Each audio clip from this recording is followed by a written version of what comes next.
ఏపీలో next CM power star Pawan Kalyan అని కుండబద్దలు కొట్టిన కేతిరెడ్డి. కేతిరెడ్డి గారు మాత్రం ఇలాంటి వ్యాఖ్యలు చేసేసరికి ఇప్పుడు అందరూ కూడా ఒక్కసారిగా షాక్కి గురైపోతున్నారట. ఏకంగా ఇప్పుడు కేతిరెడ్డి కూడా ఇలాంటి వ్యాఖ్యలు చేయడం ఏంటి, అసలు ఏం జరుగుతుంది అంటూ ఒక పక్క ప్రతిపక్ష నాయకులు కూడా ఆశ్చర్యాలు వ్యక్తపరుస్తున్నారట. మరి దీనికి సంబంధించినటువంటి ఈ పూర్తి విషయాలు కాస్త ఇప్పుడు మాత్రం ఏపీ రాజకీయంలో చాలా కీలకంగా మారుతున్నాయట.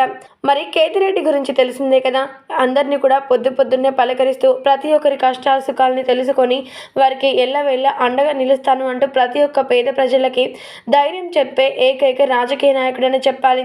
ముఖ్యంగా చెప్పాలంటే ఎంతోమంది బ్రతుకుల్లో మాత్రం ఆయన గుణపాఠాలు చెప్పారని చెప్పాలి. అలాంటి కేతిరెడ్డి గారు ఇప్పుడు మాత్రం ప్రతిపక్ష నాయకుడైన పవర్ స్టార్ పవన్ కళ్యాణ్ గురించి కొన్ని కీలకమైన వ్యాఖ్యలు చేశారట. మరి కేతిరెడ్డి మాట్లాడుతూ, పవర్ స్టార్ పవన్ కళ్యాణ్ ఎంతో అద్భుతమైన రాజకీయ తత్వంలో మునిగి తేలుతూ ఉన్నాడు. ఎంతో మంచి అధికారం ఉన్న నాయకులే పేద ప్రజలకి సహాయం చేయలేని నేపథ్యంలో పవర్ స్టార్ పవన్ కళ్యాణ్ మాత్రం ప్రతి ఒక్క బాధ్యత నిర్వహించుకొని అందరికీ సేవలు చేస్తున్నారు. ఆయన ఖచ్చితంగా వచ్చే ఎన్నికల్లో సీఎం అవుతారని నా అభిప్రాయం అంటూ, వ్యక్తిగతంగా నేను చెప్తున్నాను అంటూ రాజకీయాలన్నీ కూడా పక్కన పెట్టి వ్యక్తిగతంగా మాత్రమే నేను ఆయన గురించి మనస్ఫూర్తిగా చెప్తున్నాను అంటూ కేతిరెడ్డి గారు కీలకమైన వ్యాఖ్యలు చేశారట. మరి ఈ వ్యాఖ్యలు ఇప్పుడు మాత్రం అందరి నోట ఎంతగానో హల్చల్ చేస్తున్నట్లుగా తెలుస్తోంది.